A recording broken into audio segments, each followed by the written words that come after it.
그러니까 사람마다 장단점이 있으니까. 장단점이 있으니까. 그러면은 이제 정리되면 이제 새로운 걸 시작하면은 또 새로운 거에 대한 도전이니까 그 도전도 내가 지켜봐야 되는 거네?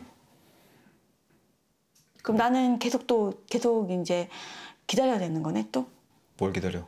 이 집을 이제 신혼 살림을 해서 이 집을 하기까지 나는 결혼을 4월달에 했는데 8개월의 과정이 생겼지.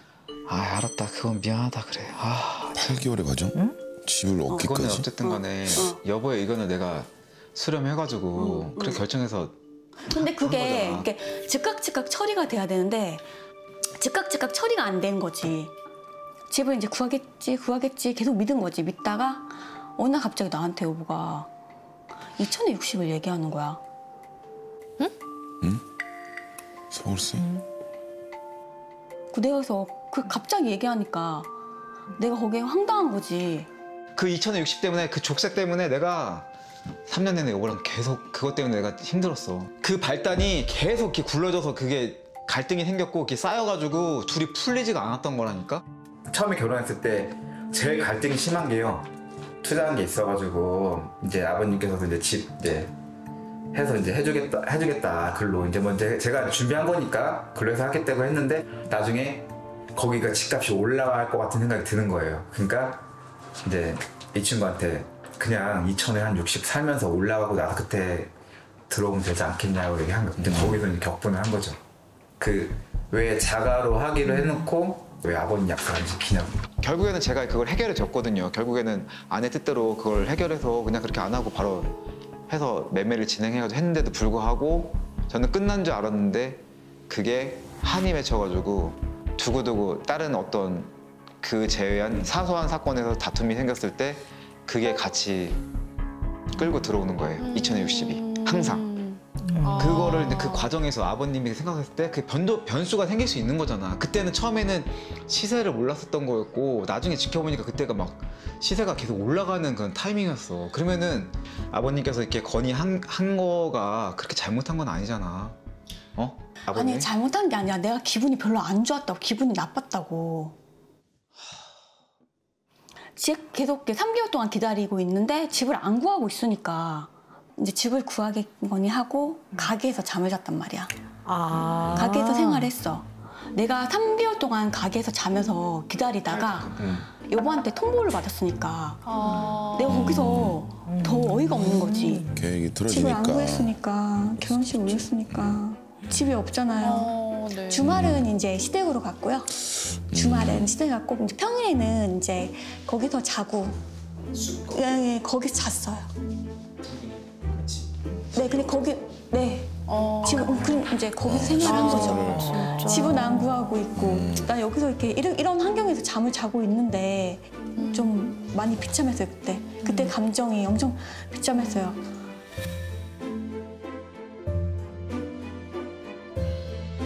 그때 안 팔았으면 2배 이상은 올랐죠. 2배, 3배, 2.5배?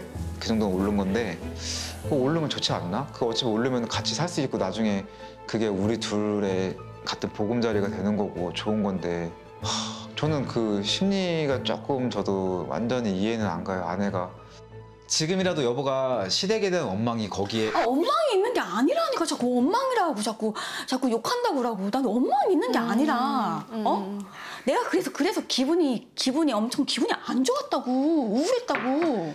그러니까 공감받고 싶은. 기분 탓으로 넘어가기에는 좀 이게. 여보 봐봐. 거기 가가지고 가게에서 하루 종일 있고 이거 알지? 그건 주말에 알지. 가면은 한 번도 나랑 놀러 간 적도 없어. 아니 그 앞에 도는 게 그게 중요한 사건이야. 중요한 게 아니라 좀 그 약속을 안 지키기 때문에 그것도 화를 냈지만은 내가 여보가 그렇게 행동을 하니까 많이 서운했다고. 계속 일단 그 다른 얘기는 일단 좀 넘어가고 제발. 그게 계속 나는 2천에 60 좀 풀자. 그거를 시작으로 해서 다른 거는 연결되지 않았어. 다른 걸로는 그 싸운 거는. 근데 나 얘기가 안 끝났는데 자꾸 말을 끝내. 끊는 게 아니라 대화를 하는 거잖아 지금 대화를 하는 거지. 이거 뭐 끊는 게 아니지. 그러니까 대화를 하는 거지. 내 얘기 아직 다 안 끝났는데. 근데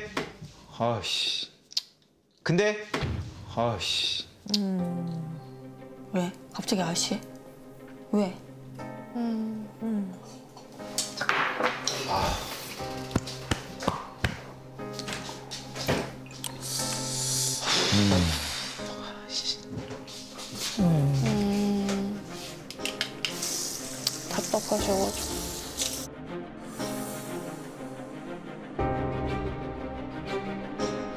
차분하게 처음엔 말씀도 잘하시고서 저렇게 싸울 일이 없을 것 같은 톤을 두 분 다 가지신 것 같은데 아, 이 대화가 자꾸 이게 어긋나니까 오해만 쌓이고.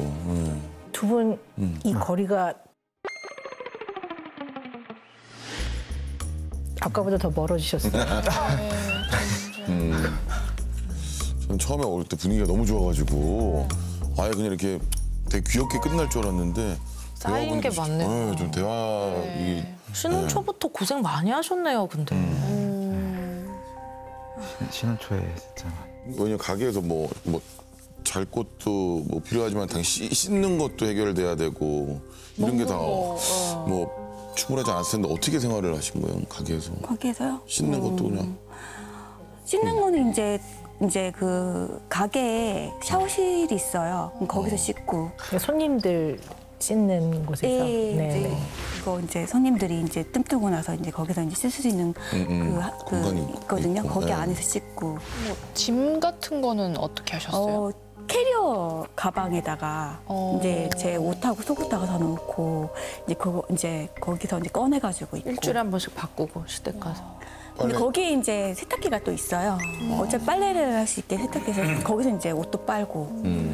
그 침대는 아까 그 손님들 누우시는 예, 그 공간에서. 거기 이제 안에 이제 그 받침대 같은 걸 넣으면 침대가 되거든요. 거기서 잠을 자던가 아니면은 거기에 좀 불편하면은 매트를 하나 이렇게 가져와가지고 밑에 바닥에 깔고 바닥에 깔고. 예, 거기서 잠을 자고. 속상하다. 결혼식이 4월 달이었는데 그래도 1월 달에 올라갔으니까 못해도 한 2월 달 정도까지는 집을 구하겠지라고 생각했는데 아무리 기다려도 아무 얘기도 없다가 이제 결혼식 다가와서 갑자기 이제 2,060을 얘기를 하니까 황당한 거죠. 2천에 60이라는 거는 보증금 2천만 원에 예. 월세 60만 원짜리 예. 네, 집을 그 구하라. 집을 예, 구하라. 예, 예. 근데 이게 본인 생각이 아니라 얘기하니까 이제 아버님이 얘기했다고 하니까 그 잠실 집은 누구 명의의 집이었어요? 남편 집요. 어. 근데 그것도 솔직히 말씀드리면 대출이 있었어요. 그래서 어차피 집을 구하면은 그걸 좀 정리를 하고 빚을 조금 정리하고 뭐 다른 대출을 받다면 돈이 좀 줄어드니까 저는 이제 더 좋은 걸 생각했거든요. 어차피 결혼하면 집은 있어야 될 거고 그리고 남편이 어릴 때부터 그런 걸 이렇게 재테크인지 모르겠지만 대출을 많이 했기 때문에 많이 힘들어하더라고요. 남편한테 그럼 정리를 해라. 정리하고 여기서 시작하는 게 낫지 않을까 얘기를 했는데 당연히 그렇게 될 줄 알았는데 갑자기 집은 계속 안 구하고 있으니까 답답하고 가게에서 생활하니까 힘들고 그런데 갑자기 이제 2,060이 갑자기 나온 거니까 전 되게 놀란 거죠. 왜 그런 얘기를 했지? 근데 남편 말로는 아버님이 그렇게 얘기했다 하니까 아버님이 이제 그때 세종에서 제가 일을 하고 있으니까 세종에 그때 시세가 한 2,060이었던 것 같아요. 그거 보고서 그런 얘기를 해주셨는데 결국에는 그거를 좀 생각하다가 이럴 때는 더 갈등이 더 심해질 것 같아서 그때 이제 눈으로 직접 확인하게 시켜주려고 직접 부동산까지 가서 계약한 거에 다 도장 찍어가지고 그걸 바로 처리해서 그걸 해결했어요. 그 뒤부터 이제 지옥이 시작된 거예요. 3년 동안, 4년 동안 그냥 그런 거 부모님을 좀 뭐라고 하는 거 그런 거는 좀 이해가 안 가더라고요. 그래서 저도 이제 거기에 격분을 하고 좀 화를 많이 냈던 게 그게 2천에 60 사건이군요. 예, 그게 네. 정말 네, 저에게는 알겠습니다. 네. 자, 오늘 어쨌든 2천에 60 사건은 예. 좀 충분히 이해를 하고 네. 좀 매듭을 잘 짓고 가셔야지 안 그러면 또 다툼을 하실 것 같아요. 그래서 오늘 이제 그 얘기는 충분히 나누고 좀 매듭을 지읍시다. 네. 아내가 남편에게 하고 싶은 가장 중요한 말이 무엇일까요? 2천에 60 사건에서. 일단 약속을 지켜라. 약속. 예, 네. 거기서 내뱉은 이제 자가라는 걸 구한 거에 대한 신뢰. 네, 네. 신뢰지 않냐 말을 꺼냈으니까 네. 그걸 왜 지키고 말을 번복하느냐 그거라고 저는 네, 네. 생각을 하고. 그러니까 더 이해가 안 되실 것 같아요. 왜냐하면 남편은 어찌 됐건 결국 약속을 지켰잖아. 이거거든요. 그리고 그 사건은 내가 약속을 지키는 걸로 마무리를 지었는데 왜 자꾸 그 얘기를 해? 이렇게 되니까 서로 좁혀지지 않은 것 같아요. 아내가 남편한테 가장 중요하게 전달하고 싶은 거는 사실 나 되게 고생하고 힘들었었어. 이 얘기를 하고 싶은 거예요. 이 집이 오르면 두 사람한테 이득이 되는 거예요. 왜 그 계산을 못 했겠어요? 이거는 돈의 문제가 아니라 그냥 업장에서 신혼살림을 어쨌든 시작을 한 건데 이거는 본인한테 되게 힘들었을 거예요. 내가 그래도 이걸 버텼는데 이거에 대한 미안함이나 고마움이나 이런 거에 대한 표현이 없고 2000에 60이라는 얘기가 나오니까 무지 속상하겠죠. 섭섭하겠죠.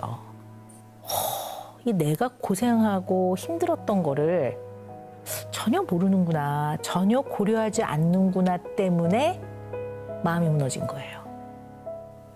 그럴 수 있죠. 네. 그리고 두 번째는 남편분은 아버지와 의논한 거 잘못한 건 아니에요. 의논할 수 있죠. 그죠? 근데 아내와 소통을 할 때는 내가 생각하기에 상황이 이런데 우리의 미래를 위해서 이런 것도 생각해 봤는데 당신은 어때? 이렇게 해야지. 남편 본인이 뒤로 싹 빠지고 아버지가 그러는데 이렇게 아버지가 하라고 그랬어. 아니, 그런 뜻은 아니. 근데 그렇게 받아들여지죠. 아내에게 전달이 된 조각은 아버지가 이렇게 하자고 하셨어만 전달된 거예요. 아버지하고 의논했다는 전달보다는 의논한 이후에 내가 생각했을 때 이렇고 당신 의견을 듣고 싶어라고 전달이 됐었어요. 그렇게 가려고 했었어요. 했지만 안 갔잖아요. 그걸 못 간 거죠. 네, 그러니까 결국은 못 간 아내한테 거죠. 전달된 거는 예. 결국 아버지가 이렇게 하자고 하는데가 전달이 돼버리니까 아내가 그냥 느끼기에는 우리 결혼 생활에서 당신은 왜 이런 걸 나하고 의논을 안 하면서 뒤로 빠져 있어? 이렇게 느끼는 거예요. 물론 오해죠. 오해고 사실 소통이 잘 됐다면 잠실 집을 안 파는 게 맞았다고 보죠. 지금 엄청 올랐잖아요. 얼마나 지금 속이 쓰리시겠어요. 그러나 의논을 했으면 아무 문제가 없었을 거예요.